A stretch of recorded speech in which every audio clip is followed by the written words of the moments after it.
ginawa nila kay Tatay Digong. Okay, ngayon naman po, talakayin po natin yan, no? Yung po muna mga sinabi nitong mga to ng kanyang mga anak muna. Ayan. Ano po ba yung mga sinabi ng kanyang mga anak dito po sa napakahalagang araw na to na March 11? Ito po ay 1-year anniversary ng ng pagkidnap kay Tatay Digong. Sabi po ng kanyang anak na Vice President ng Pilipinas, ang naganap na extraordinary rendition kay dating Pangulong Rodrigo Duterte ay isang seryosong paalala na ang batas ay hindi dapat ginagamit bilang sandata para sa politika o personal na interes. Ayan. Nanindigan si BP Sara na pamumulitika umano ang dahilan ng pag-aresto sa kanyang ama at dating Pangulong Rodrigo Duterte.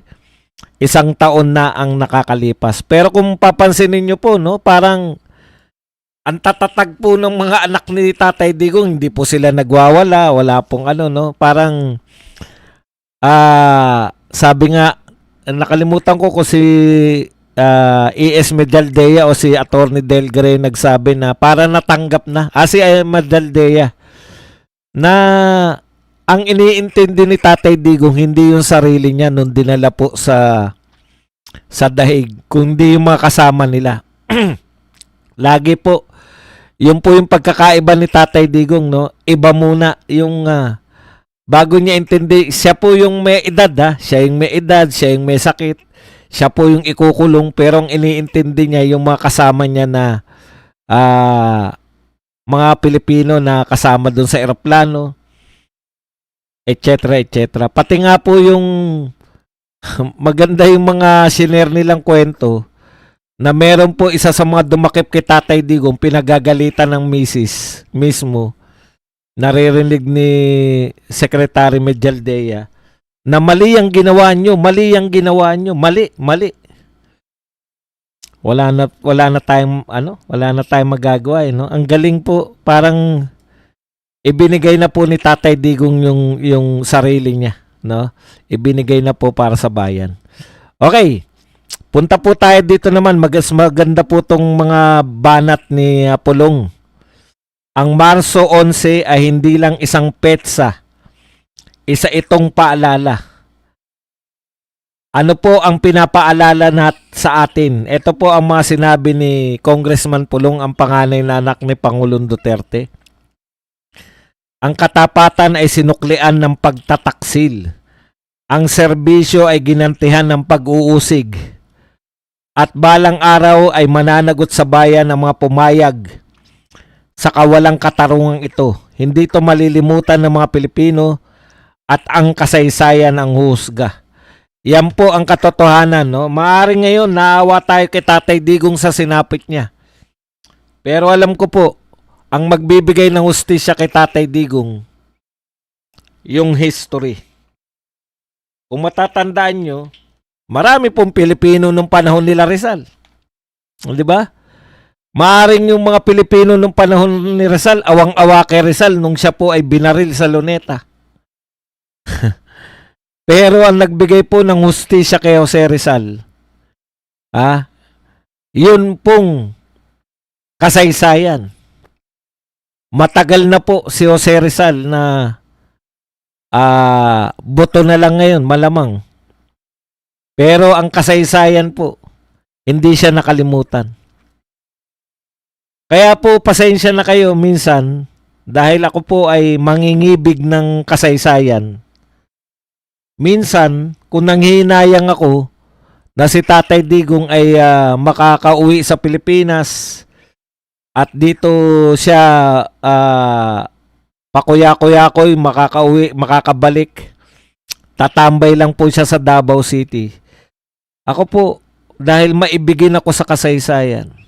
Imagine niyo po, kung si Rizal po ay pinatawad ng mga Kastila nung panahon na yun.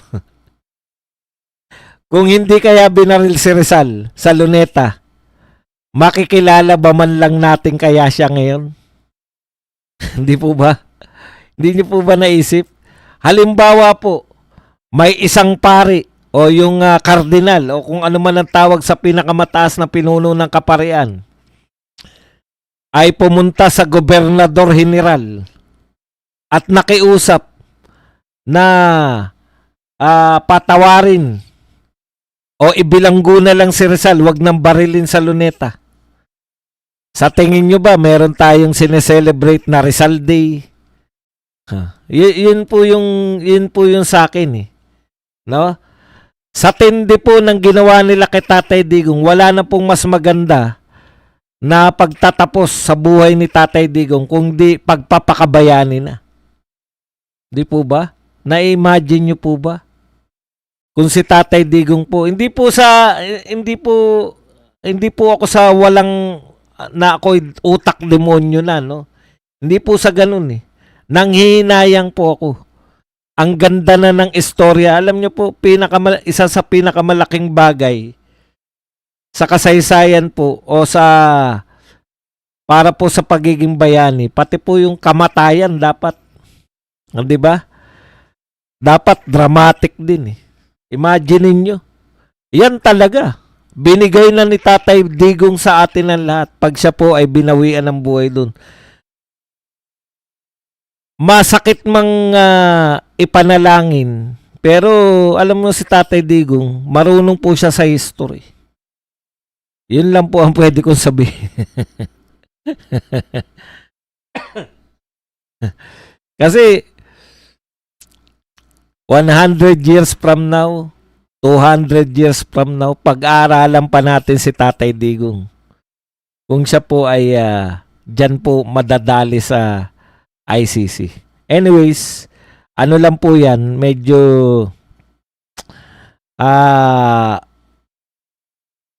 pag-iisip lang po yan ng isang hindi normal na tao. Alam ko po na masayang-masaya naman tayo ngayong kasi ako for future sa mga hindi nakaabot kay Tatay Digong. Pero ngayon alam ko, masisiyan tayo lahat pagka po si Tatay Digong ay nakauwi sa Pilipinas. So, panalangin rin po natin. At syempre, ano man ang mangyari, ano man po ang mangyari sa ating lahat, sigurado naman tayo na si BP Sara ay magiging presidente. Sana po gumampan po yung pipiliin ni BP Sara. Sana karapat-dapat yung kanya magiging partner na hahabol. May ideya na kayo kung sino yung karapat-dapat. Nakikita na po natin sa aktual kung paano niya hahabulin sa aktual yung mga magna na yan. Okay, yan po ang reaksyon ng dalawang magkapatid. Punta na po tayo sa mga iba pa pong balita. Eto, nakakatawa talaga to si BBM. Sabi po ni BBM, iwasan na raw po yung hanggat maaari daw, yung mga tao sa gobyerno, mag-meeting na lang po via Zoom. Para po makatipid tayo sa enerhiya dahil alam naman natin nangyayari sa Pilipinas. Apektado po tayo niya, wala naman tayong sariling langis. Alam po natin na maapektuhan po tayo niyan sa pagtumagal pa po yung gera sa gitnang silangan. Ngayon, ang question ko lang dito sa pahayag na to ni BBM, no? Sabi niya, mag-virtual meeting na lang tayo para makatipid. Wag na yung biyahe ng biyahe. Kaya naman mag-meeting sa mga virtual lang. Alam mo, Mr. President, nakakatuwa ka talaga eh. Nag-announce ka dati, kamakailan lang, wala pa isang linggo, nag-announce ka, magtipid tayo dahil sa nagaganap sa Middle East. Hindi pa na ibabalita ng mga bayarang media yung sinabi mo magtipid tayo, kung paano magtitipid. Hindi pa po sila nakaka-recover doon sa sinasabi nyo magtipid. Nag-party-party na agad kayo sa Malacanang. Alam nyo po, nakakasukay ang mga attitude ninyo. Parang pinamumukha nyo sa amin, magtipid kayong mga mahihirap na Pilipino, magtipid kayo sa gobyerno, magtipid tayo lahat, puwera kami. Puwera kaming mga taga Malacanang dahil tuloy lang ang aming party, tuloy lang ang aming paglulustay, tuloy lang ang aming marangyang ikabubuhay. Kasi hoda po, na yan ay sa ano man ang ikatwiran nyo dyan, na wala kayong ginastos, na yan ay sponsor ng kahit sino, kahit na ano pong katwiran nyo, pagpapakita pa rin po yan ng karangyaan sa kabila po ng krisis. May krisis po tayo ngayon. Alam nyo, pati ang pagtugon nyo sa krisis, hinahanap natin. Dalawa po ang dapat nyong tugunan. Yung pagtugon nyo sa tinatawag nyong mga modern day heroes, yung mga OFW, na hanggang ngayon po, wala kayong malinaw na plano paano sila i-evacuate. Parang dapat po, optional lang yung pagpapaiwan nila sa Middle East. Dapat, yung mga Pilipino at their own risk kung ayaw nilang umuwi. Sana, katulad ng ibang bansa, Mr. President, na mayroon talagang ginagawa, nagpapadala ng eroplano, umaarkila ng mga airlines para maisakay ng libre yung mga taong bumubuhay sa ekonomiya natin. Sana, wag po nating katwiranan kagad na baka marami naman sa kanilang ayaw umuwi.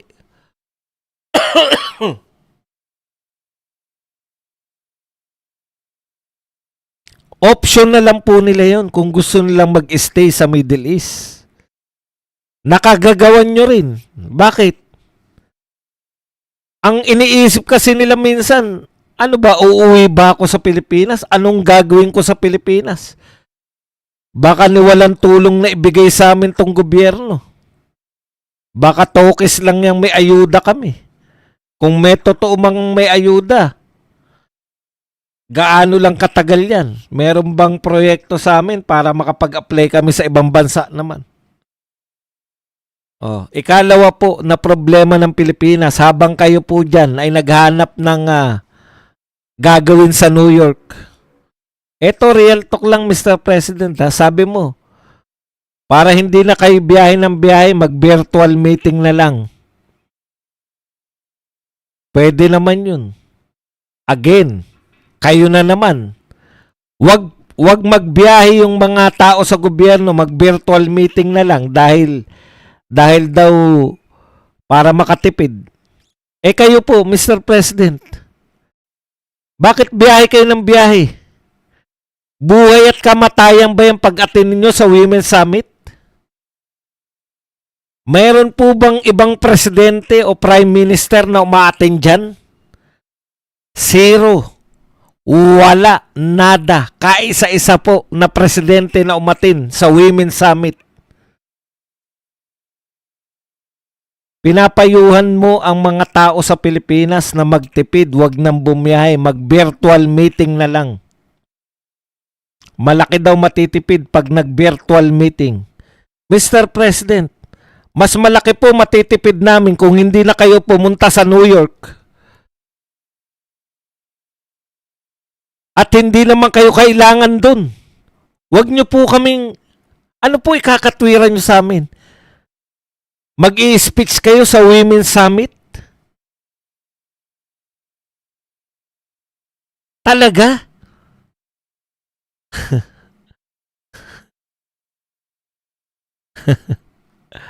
Alam nyo kung meron lang pong may utak na Gabriela doon, yung utak ng mga Gabriela, baka kinwestiyon po yung pagsasalita nyo ron eh.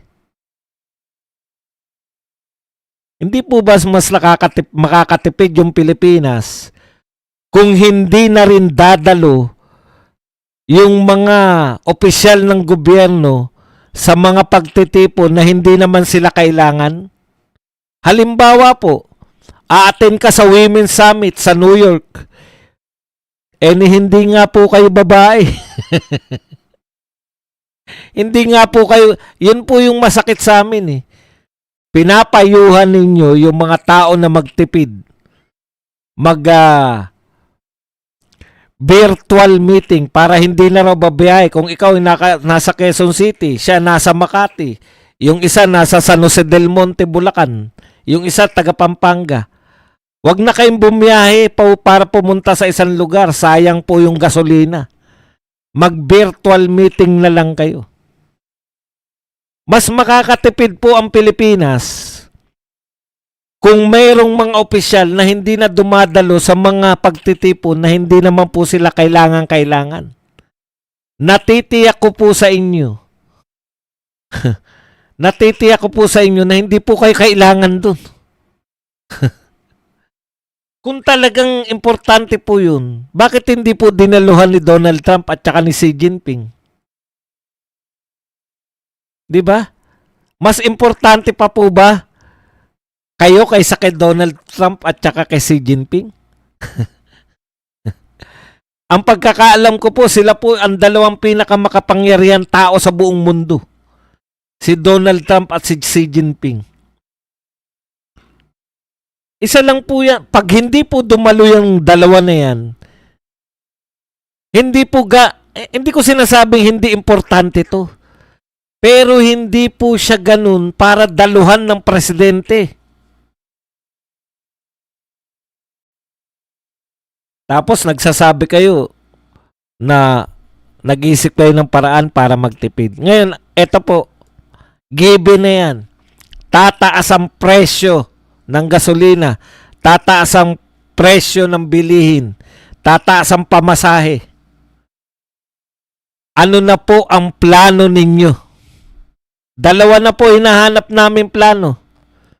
Plano dito po sa paano sasagipin yung mga OFW at plano yung epekto naman po sa ekonomiya niyan. Ngayon po, nangangailangan ng mga tao ng ayuda. Saan po kayo kukuha ng ayuda sa pamasahe at ayuda sa mga OFW? Pamasahe nila, tsaka ibibigay na ayuda habang wala silang trabaho.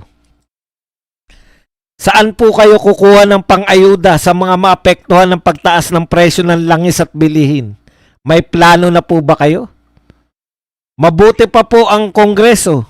Mabuti po ang Senado. May plano na. Plano ni Ping Lacson na sitahin si Marcoleta sa pagiging pro-China ni Marcoleta at pro-Diskaya. Plano naman ng HOR na i-impeach si BP Sara. Yan po ang ating gobyerno ngayon. Wala tayong pakiramdam sa krisis na maidudulot nitong gera sa Middle East.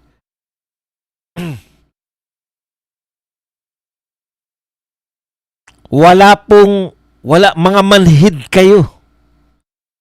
Mga manhid kayo.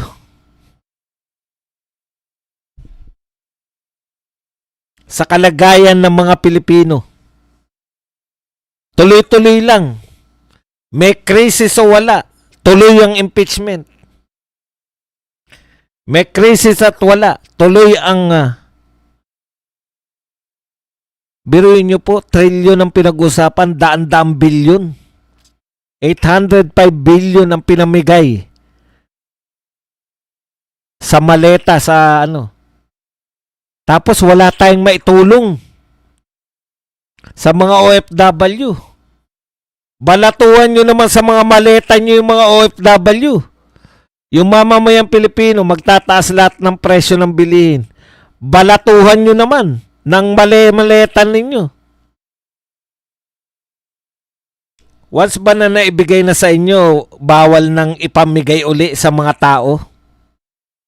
Kaya hindi po sila apektado eh. Hindi sila namumblema kahit po tumaas pa ng times 10 ng presyo ng bilihin. Kayang-kaya ng maleta nila yan.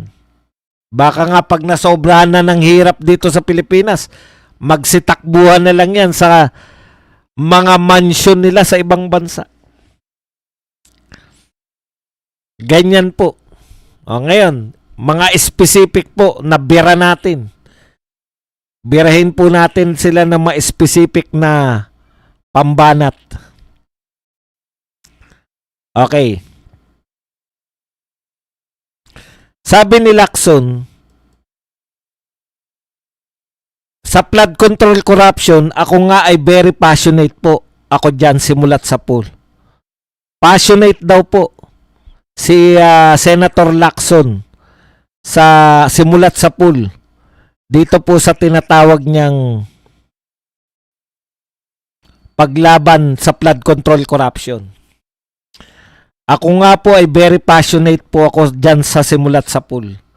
Alam mo, Senator Lacson, okay naman na passionate ka. Hindi ko lang alam kung para kanino ka passionate. Kasi, magtapatan na tayo. Blue Ribbon Committee Chairman ka. Ang trabaho ng Blue Ribbon, ulit-ulitin namin, ang Blue Ribbon Committee, ang nag-iimbestiga sa katiwalian ng mga tao sa pamahalaan. Tayo po ay extraordinary tong pagnanakaw na ginawa sa atin ng flood control. Passionate ka pala, sana nag-imbestiga ka na lang, wag ka na maging passionate. O baliktad, kanino ka passionate? Passionate ka para pigilan ang investigasyon? Ramdam namin, very passionate ka eh. Sa kabaliktaran. Hindi para malaman ng kung sino ang... alam mo yung ibig sabihin namin ng passionate? Marubdob. No? Kumbaga sa manliligaw, minamayat-maya ka niyan. Very passionate sa panliligaw. Umaga, tanghali, gabi. May dala sa yung almusal, may dalang pananghalian, may dalang hapunan. Hatid sundo ka. Hatid sundo para masundot hatid. Sundot hatid. Ganun po yung passionate. Yung mayat-maya gusto. Ikaw lang po ang nagsasabi na very passionate pero hindi nag-iimbestiga. Trabaho mo mag-imbestiga. Sasabihin mo bang very passionate ka kung hindi ka nag-iimbestiga? Di ba? Pag sinabi mo ng halimbawa, very passionate ako sa basketball. Is either ikaw ay very passionate dahil fan ka ng mga basketball, alos pag may laban, ang team mo, naroon ka, nanonood ka sa Araneta Coliseum, sa MOA, dumadayo ka para mapanood yung paborito mong team, or araw-araw ka naglalaro, passionate ka sa basketball. Kayo lang po ang tanging passionate, ni ayaw nyo pong mag-imbestiga. O kabaliktaran ng gusto nyo, passionate kayo para wag mag-imbestiga. Kaya pag merong mga nagpapa-imbestiga, alam nyo, Senator Lacson, napakaswerte nyo. Ang daming lumalantad ng kusa. Tama si Marcoleta eh. Sangkatutak yung pwedeng yung imbestigahan. Yung lead. Ang daming lead. Naiimbitahin nyo lang sila, si Bersamin. Imbitahin nyo lang sila Pangandaman, Bersamin. Yung nasirang sino na nga yun? Yun. At saka yung 18 Marines. Kusa na nagsisilabas, iimbitahin mo na lang. Nagbo-volunteer. Si Chavit Singson, maraming alam, nagbo-volunteer. Gusto mo pa na mag-special request pa, sumulat pa. Sinabi na nga sa'yo, nag-press ko na nga. Gusto niyang magpaimbita. Si Cabral, hindi ka totoong passionate. Kasi kung totoong passionate ka, aaraw-arawin mo yung investigasyon dyan. Okay. Yung pinagmamalaki ni Lacson, ang ginigate niya, no? Magbasahin lang po natin. Wala pong, ayan, Alam mo, gusto niyang palabasin na mula noon, anti-corruption na ako. Correct. Pagkakakilala namin sa iyo, anti-corruption ka, Senator Lacson. Yan talaga pagkakakilala namin sa iyo. Hindi namin alam, kasi ngayon po, lumalabas, nung natutuklasan na namin dahil kay Marcoleta, si Marcoleta kasi, I thank you very much muna kay Bernadette Loemker na nagbigay sa atin ng 10 Australian dollars. Maraming salamat, Bernadette Loemker. O si Bunuan pa pala. Ang dami po pwede. Si Cadiz.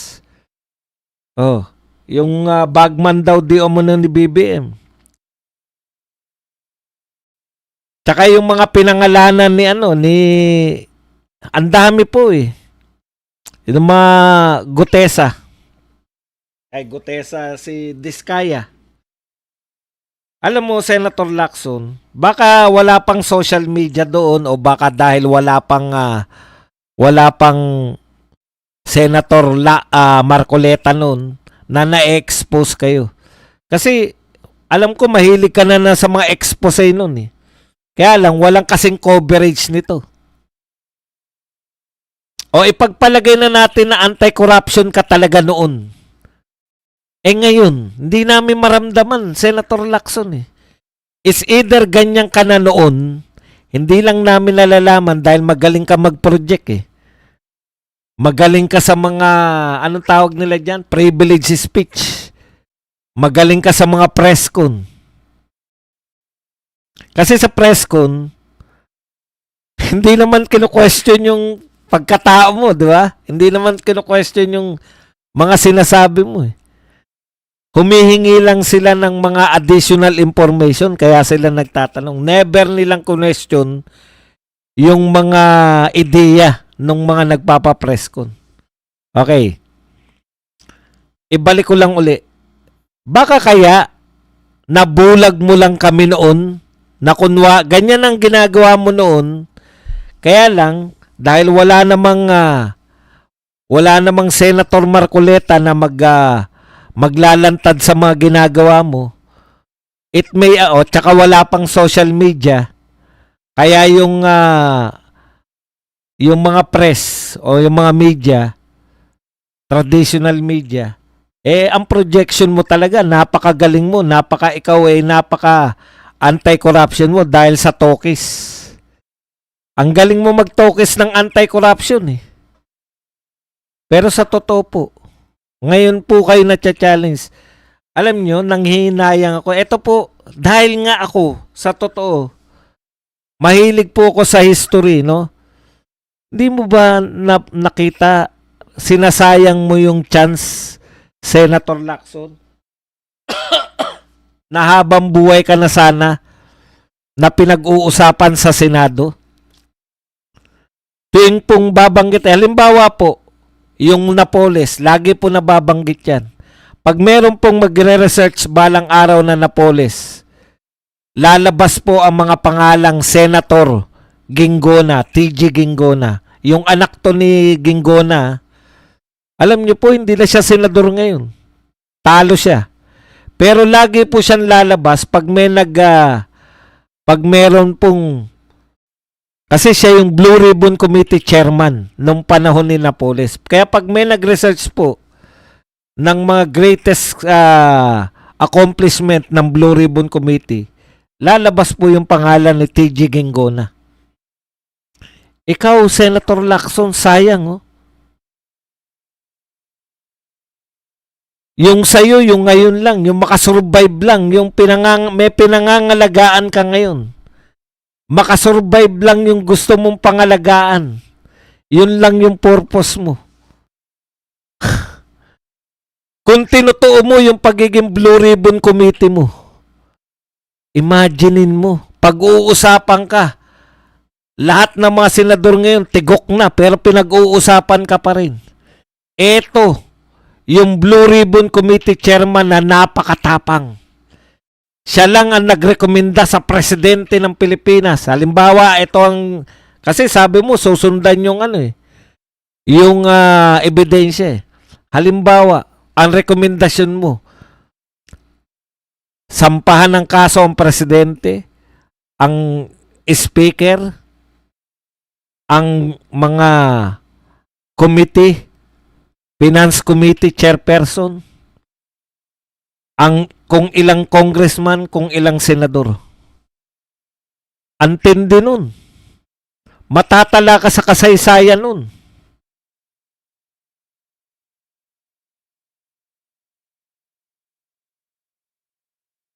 Sa panahon ni Lacson, siya lang ang iilan lang silang hindi abogado na namuno ng Blue Ribbon Committee.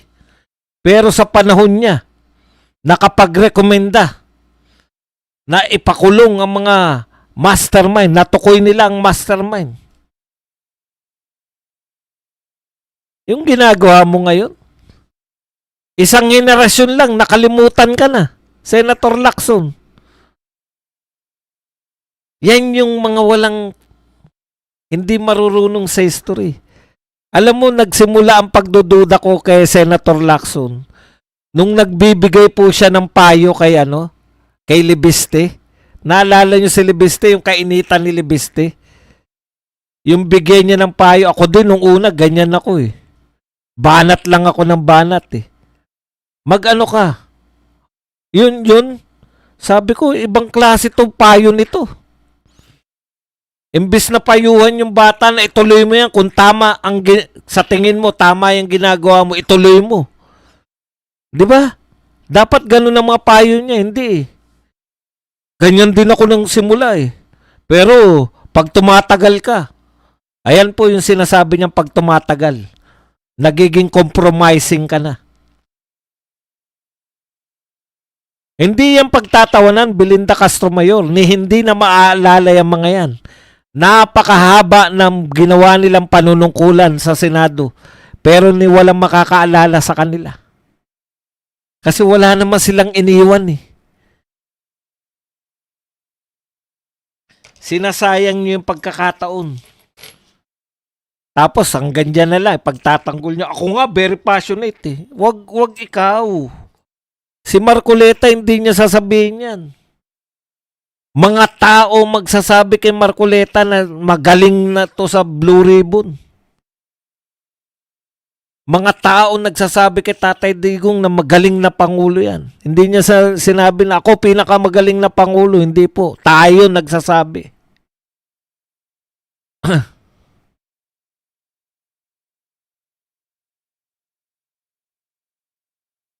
Nakatatak na sa utak namin yan. Kung paano nakatatak sa utak namin ng sa nakalive din yun eh, yung kay Dilima. Umamin si Dayan na may relasyon sila. Umamin si Jonel na ang tawag sa kanya Jonel. Na may selosan pa nagaganap. Yan po. Matatandaan na namin yan na tinawag kang manghuhula ni Marcoleta. Sayang, sinayang mo yung pagkakataon, sinayang mo yung magmamarka ka. O, may tanong pala sa'yo may tanong sa'yo hindi ko rin kayang sagutin to, mukhang ikaw lang. Ito po ang pangangantyaw ni Rowena Guanzon. Sabi ni Rowena Guanzon, punan niya to kay Ping Lacson, we go where the evidence leads us. Pero ang sabi ni Rowena Guanzon, when the evidence leads to Malacanang, ayaw na. O, ayaw na raw mag-imbestiga. Pagpapunta na sa Malacanang yung ebidensya. Tama? Tama. Di ba? Etong kantyaw niya, we go where the evidence lead us. When the evidence lead us to Malacanang, ayaw na. Yan po ang katotohanan. May isa pang banat si Guanzon sa'yo. Eto pa, isang banat ni Guanzon. Magaling talaga to si Guanzon eh. Sabi ni Ping Lacson, sa flood control corruption, ako nga po ay very passionate. Very passionate po ako dyan. Simulat sa pool. Ito po ang pahayag ni Rowena Guanzon. Ba't duwag ka kay Martin Luther King? Hindi kami yan, ha? Passionate ka? Bakit ka duwag? Alam niyo yung mga passionate, wala pong ano yan. Wala na po sa utak nila kasi passionate ka nga eh. Meron pang isa eh. Teka, hanapin ko lang. Hindi ko yata natantosan eh.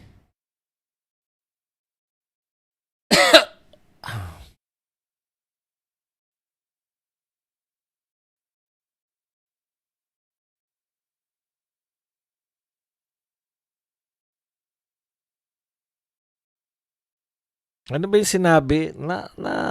Ano ko yung kanina eh. Sasakit na naman ang ulo ko nito. Wala na naman. Di ko na naman maalala yung sinabing isa ni Guanzon. Banat niya rin kay Lacson yun eh.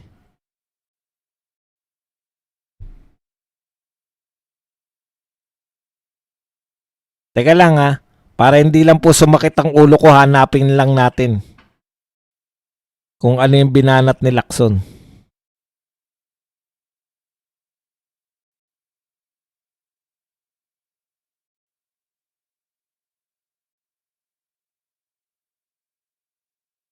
Ito. Ito po. Sabi ni Ping Lacson, binanatan niya si Marcoleta, 'di ba? Na bilang isang abogado, dapat alam ni Senator Marcoleta dahil dito ay shoot siya sa balde sa kasong indirect bribery. Yun po yung sa SOSE yata, yung contribution na hindi nilagay ni Marcoleta. Ito po ang sagot ni Binglak ni Rowena Guanzon. Guilty daw si Senator Marcoleta ng indirect bribery. Senator, kung ako sa'yo, expose mo sino ang pinakamalaking smuggler ng semento sa bansa. Kapag di kumuha ng supply sa kanya ang mga kontraktor kahit overprice, ay pag-iinitan niya. Aba, yan pala yan. Kaya pala. Yan bang dahilan kung bakit mainit si Senator Ping Lacson sa ibang mga kontraktor? Ibig mo sabihin, ay wala pala siyang binabanggit. Teka lang correct natin. Walang binabanggit si Attorney Rowena Guanzon kung sino yung pinakamalaking smuggler na semento. Dahil mahilig ka daw mag-expose, ine-expose mo si Marcoleta, Lacson, bakit hindi mo raw i-expose sino ang may pinakamalaking smuggler ng semento sa bansa? Ayan ang hamon sa'yo ni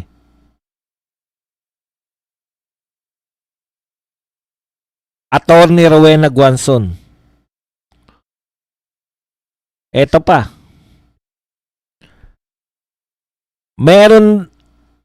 Ito raw pong smuggler ng semento na to, dagdag pa ni Guanzon, kapag di kumuha, walang pinangalanan si Guanzon Mali lang ako ng wordings kanina.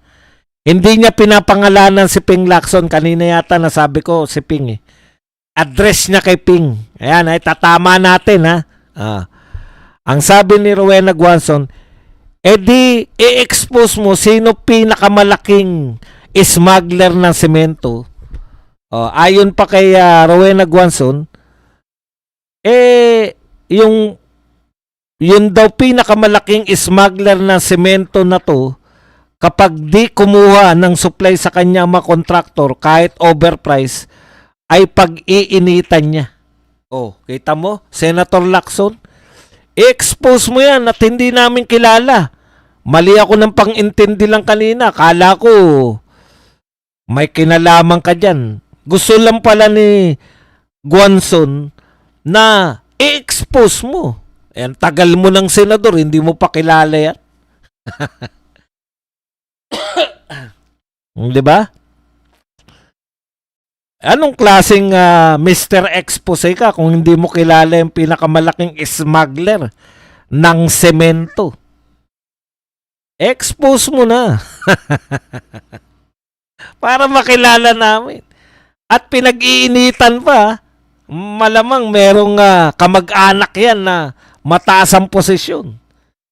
Kasi pinag-iinitan yung mga kontraktor daw na hindi kumuha sa kanya ng semento eh. Bakit wala kang expose tungkol sa smuggler na semento?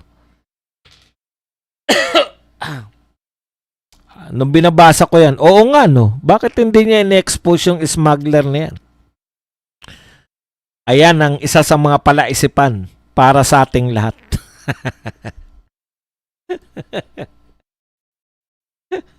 Walang iya kasi. Ito po, last na, last. Marami pa sana kaya lang overtime na tayo, 2 oras na tayo eh. Sabi ni Montulfo, nagkamali si Baligod sa pagsama kay De Lima sa listahan ng mga politiko. Opo, si Montulfo po. Nagkamali si Baligod sa pagsama kay De Lima sa listahan ng mga politiko na umano'y nakatanggap ng maleta. Ngunit hindi siya kailanman humingi ng paumanhin, sabi ni Montulfo. Di raw nagsasorry si Baligod kay De Lima. Ito po sagot ni Baligod. Montulfo, never ko sinabi hindi kasama si De Lima. Fake news peddler ka talaga mula noon. Hindi mo nabasa ang affidavit? Tamad ka talagang magbasa kaya hindi mo natapos ang college education mo. Ang sakit. Ang sakit mo naman magsalita. Masyado ka naman Attorney Baligod. Pati yung hindi nakatapos. Binubulgar mo pa. Wala nga nakakaalam na hindi nakatapos yan. Ikaw talaga. Yan lang po ang ating topic. Pwede kayo magtanong, magbigay na reaksyon at higit sa lahat, pwede po kayo magpakape.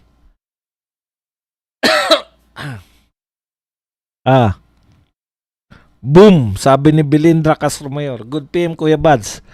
Bernabe Dahug. Yung anak ni Pinky yan, boss. Yan. Anong rason ni Bersamin dyan? Sabi ni Lacson, tama.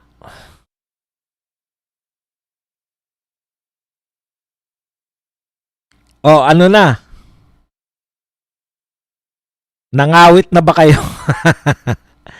Boss, di ka ba babiyahin ng Davao City? Araw ng Davao, boss, at may mga event sa birthday ni tatay. Dami kang fans dun. Kailan ba ang birthday ni Tatay Digong?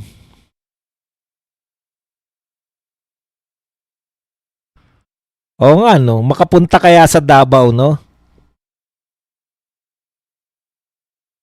August 24. Kailan ang birthday ni Tatay Digong? Ano nga riyan para baka makapunta nga ako sa Davao. August 24, 2017, Senator Pampilo Lacson on Thursday denied allegations of former Bureau of Customs Commissioner Nicanor Paidol that his son was involved in smuggling. O yan po, dininay na pala eh. Kaya nga dapat, hindi naman po inaakusahan ni Rowena Guanzon na anak niya. Gusto lang pong March 28. Sige, titignan natin ha. We will go where the evidence will lead us except Malacanang. Malapit na pala, happy birthday. March 28 po, birthday ni Tatay Digong.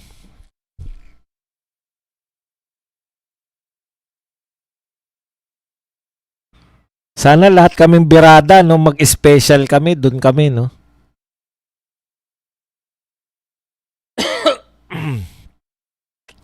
Wala na? Awanin? 28 ngayong buwan.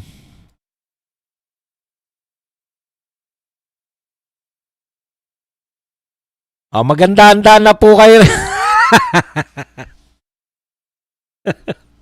Baka parang Hong Kong to. Kala ko maraming nauso yung meet and greet. Nakita ko yung nagpupunta ron. Dami sumasalubong. Oy, meet and greet. Nag-announce din ako. Meet and greet tayo sa Hong Kong. Meron po nakipagkita sa akin, dalawa lang eh. Tatlo pala, tatlo. Tatlo yung kakilala ko. Yung dalawa, bali 5 lang yung nagpa-picture sa akin eh. Yung dalawa, nagpa-picture lang sila. Hindi ako kilala. 5 katao lang, kala ko dudumugin ako eh. 5 katao lang, linggo. Punta ako excited pa ako, naku, linggo na. Agahan ko kasi marami makikipagkita sa akin na taga Hong Kong. Tatlo lang yung nakita kong kakilala ko. Boss Buds, bukas sa Supreme Court, stand for 18 Marines. Meron sa Supreme Court? Boss, sinayang ni Lacson ng magaling na investigador na pagmalaki pa ni Soto, pero Pedro Abuela ng Israel. Sir Badong, sana walang makipagkamay kay BBM pagkatapos niyang nagpunas na uhog. Di ka pala sikat. Akala ko sikat ako. Kaya yung mga sinasabi niya na marami naghihintay sa yung taga Davao. Pustahan tayo. Pustahan tayo pagpunta ko dyan. Sabihin ko pa, eto, dito tayo sa may Blackman. Puntahan niyo po ako sa Blackman sa Linggo. Kita-kita tayo dyan sa Hong Kong. Walang pumunta. BBM, ang goal natin ay makaraos lamang tayo ngayon hanggang matapos termino ko. Lacson, lason sa Senate. Now po yung sa Supreme Court. Ngayon daw po yung sa Supreme Court. Pwede po ba ito sampa sa Supreme Court yung lahat ng evidence against these corrupt officials? Baka wala ka pa sa SMNI nun. Wala pa talaga dahil wala pa naman kami 1 taon sa SMNI. Mag-1 taon pa lang kami na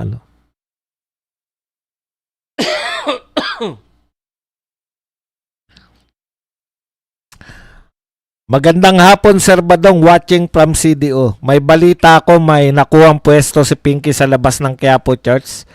Baka gusto magpahula.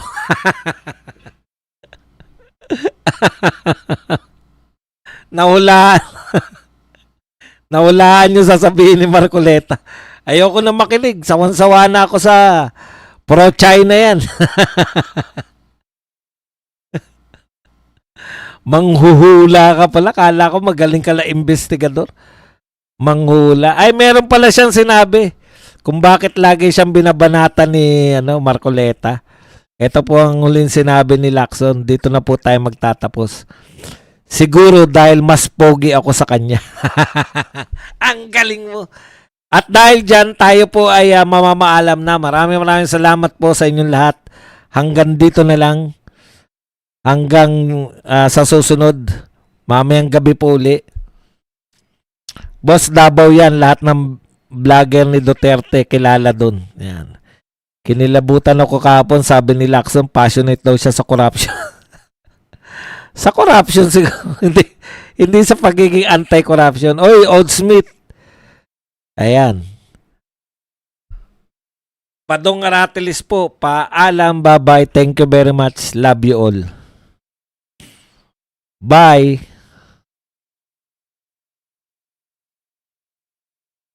Boss Buds, kayong mga taga-Birada, Agila, punta kayo rito sa beach. Mati, ako. Bahala. George Redulla. Ayan. Basta pag napunta ko riyan, makikita. Ikaw ba yung taga Blue Bless ba yun? Ikaw ba yung may-ari ng Blue Bless? Hintayin ko lang mag-comment ulit si George.